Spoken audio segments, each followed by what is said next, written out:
아비가일이 나발에게로 돌아오니 그가 왕의 잔치와 같은 잔치를 그의 집에 배설하고 크게 취하여 마음에 기뻐하므로 아비가일이 밝는 아침까지는 아무 말도 하지 아니하다가 아침에 나발이 포도주에서 깬 후에 그의 아내가 그에게 이 일을 말하매 그가 낙담하여 몸이 돌과 같이 되었더니 한 열흘 후에 여호와께서 나발을 치심에 그가 죽으니라.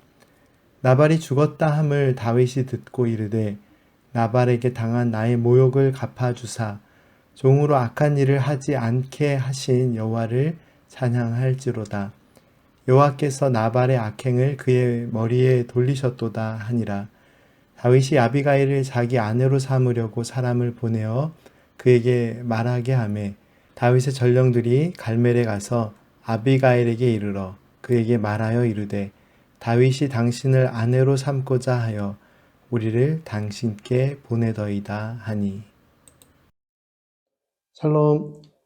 이미 날마다 은혜의 하루를 통해 나눈 내용과 같이 다윗은 나발이라는 사람으로부터 모욕적인 말을 듣고 나발과 그의 집안 사람들을 모두 심판하겠다고 결심을 했습니다. 그런데 나발의 아내 아비가일의 지혜로운 말과 행동으로 인해 나발에 대한 보복을 거두기로 하였습니다. 나발을 향해 보복을 하려 오는 다윗의 발걸음을 돌린 아비가일은 이제 집으로 돌아갑니다. 오늘 생명의 삶 본문 말씀은 36절 말씀부터 시작이 되는데요. 36절 말씀을 함께 다시 읽어보겠습니다. 아비가일이 나발에게로 돌아오니 그가 왕의 잔치와 같은 잔치를 그의 집에 배설하고 크게 취하여 마음에 기뻐함으로 아비가일이 밝는 아침까지는 아무 말도 하지 아니하다가 36절 말씀을 보면 아비가일이 돌아오고 나발은 왕의 잔치와 같이 큰 잔치를 베풀었음을 기록하고 있습니다. 성경을 연구하는 학자들의 설명을 참고하면 이 잔치는 양털을 깎는 축제와 관계가 있습니다. 고대 이스라엘에서 양털을 깎는 날은 매우 중요한 날로 취급이 되었는데요. 큰 목축업을 하던 나발도 양털을 깎는 이날에 큰 잔치를 벌였습니다. 나발은 큰 잔치를 베풀었고 술을 마시고 크게 취하여 흥청망청 밤을 보냈기에 다음날 아침에서야 아비가일은 소식을 전합니다. 그런데 37절 말씀은 아비가일의 이야기를 듣고 나발이 낙담했다고 기록하고 있습니다. 나발은 아비가일에게 고마운 마음을 표시하거나 자신의 어리석음으로 인해 큰 위기가 있을 뻔했다는 사실에 대해 반성을 하는 행동 대신에 낙담했다라고 성경 말씀을 기록하고 있습니다. 본문 말씀에 그가 왜 낙담했는지에 대한 설명은 없기에 그 이유를 확실하게 무엇인지 알 수는 없지만 낙담이라는 말이 그의 건강 상태와 연결되어 있음을 생각해 볼 수 있습니다. 왜냐하면 37절 말씀은 그가 낙담하여 몸이 돌과 같이 되었다고 설명하고 있고 바로 다음 절 말씀인 38절은 한 열흘 후에 하나님께서 나발을 치심에 그가 죽었다라고 기록하고 있습니다.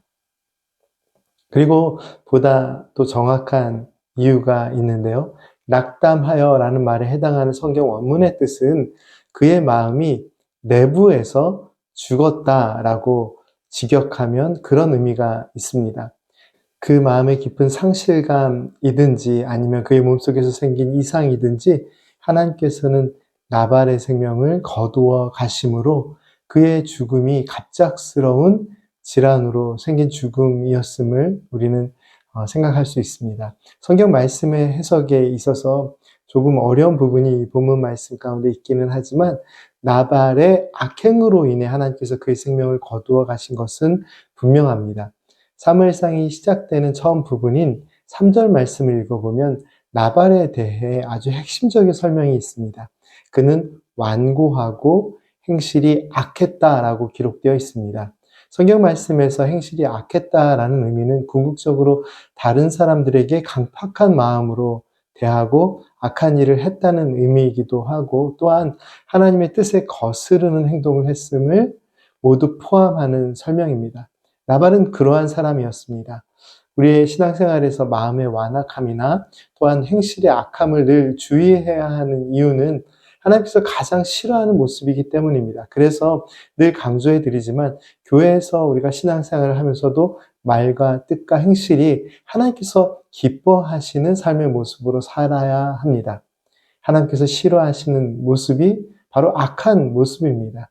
그런데 우리는 신앙생활을 하면서 나의 중심에 있는 마음을 잘 다스리지 못하여 우리의 선함이 아니라 우리의 악한 마음이, 악한 모습이 툭툭 이렇게 튀어나오는 순간들을 경험할 수 있는데요. 하나님의 은혜와 사랑 안에서 나의 악함을 누르고 하나님께서 주신 선한 마음으로 우리가 하나님께서 주신 기쁨의 삶을 날마다 살아가기를 소망합니다. 나발이 죽었다는 소식을 들은 다윗은 자신이 직접 원수를 갚지 않아도 하나님의 뜻이 그에게 임하신 것을 보고 하나님을 찬양합니다. 그리고 다윗은 나발의 죽음 뒤에 총명하고 지혜로운 여인인 아비가일을 아내로 맞이하기 위해 사람을 보내 그녀를 아내로 맞이합니다. 성경 말씀은 이 나발의 악한 모습과는 대조적인 선한 마음과 행실의 사람이었던 아비가일에 대해서 설명하고 있습니다. 또한 다윗도 하나님의 선하신 뜻에 따라 살아가는 사람임을 보여줍니다. 사무엘상 25장의 말씀이 다윗의 이 새로운 아내들에 대한 이야기로 끝이 나기 때문에 자칫 말씀의 이 본문 말씀의 본질이 조금은 흐려지는 경향이 있기는 합니다. 하지만 본문의 말씀은 악인의 번성함이 참 기쁨과 복된 삶과는 상관이 없는 일임을 나발의 모습을 통해 잘 보여주고 있습니다. 그리고 또 하나 아주 중요한 부분이 있습니다. 다윗은 계속 사울의 악함을 피해 또 악행을 피해 도망치는 신세이지만 다윗의 고난과 역경 그리고 그 외로움, 그 어려움의 시간들 속에서 다윗의 삶이 조금씩 회복되고 있음을 우리는 확인할 수 있습니다. 지혜롭고 선한 여인 아비가일과의 만남을 통해서도 우리는 다윗의 삶의 회복을 확인할 수 있습니다. 내일 이어질 말씀을 통해서도 볼 수 있지만 사울의 죽음의 위협으로부터 쫓기는 신세였던 다윗은 어느새 계속해서 사울을 놓아주는 반대의 상황을 경험합니다. 절망의 깊은 터널을 걷는 다윗은 하나님의 동행하심으로 새로운 삶의 변화를 경험할 수 있었습니다. 슬픔과 괴로움의 상황에서 하나님과 동행함으로 새로운 삶의 소망을 누린 그 다윗의 삶의 모습을 우리가 묵상하면서 이 말씀을 묵상하면서 오늘 우리에게 주신 하나님의 위로와 평안이 성도님의 삶의 중심에 있기를 우리가 다시 한번 기도하는 그런 은혜의 시간이 되기를 소망합니다. 슬픔과 고난의 모든 상황을 하나님께 맡기고 하나님께서 우리의 삶을 회복하시는 하나님의 그 역사하심을 경험하는 성도님들의 삶이 되시기를 간절히 기도합니다. 함께 기도드리겠습니다. 거룩하신 하나님, 괴로움과 눈물의 시간 속에서도 새로운 기쁨과 소망의 삶으로 인도하시는 하나님의 사랑에 감사드립니다. 저희들에게 하나님의 선하고 지혜로운 마음을 주셔서 어떠한 상황 속에서도 참 기쁨과 소망을 누리는 은혜의 삶이 되게 하옵소서. 예수님의 이름으로 기도드립니다. 아멘.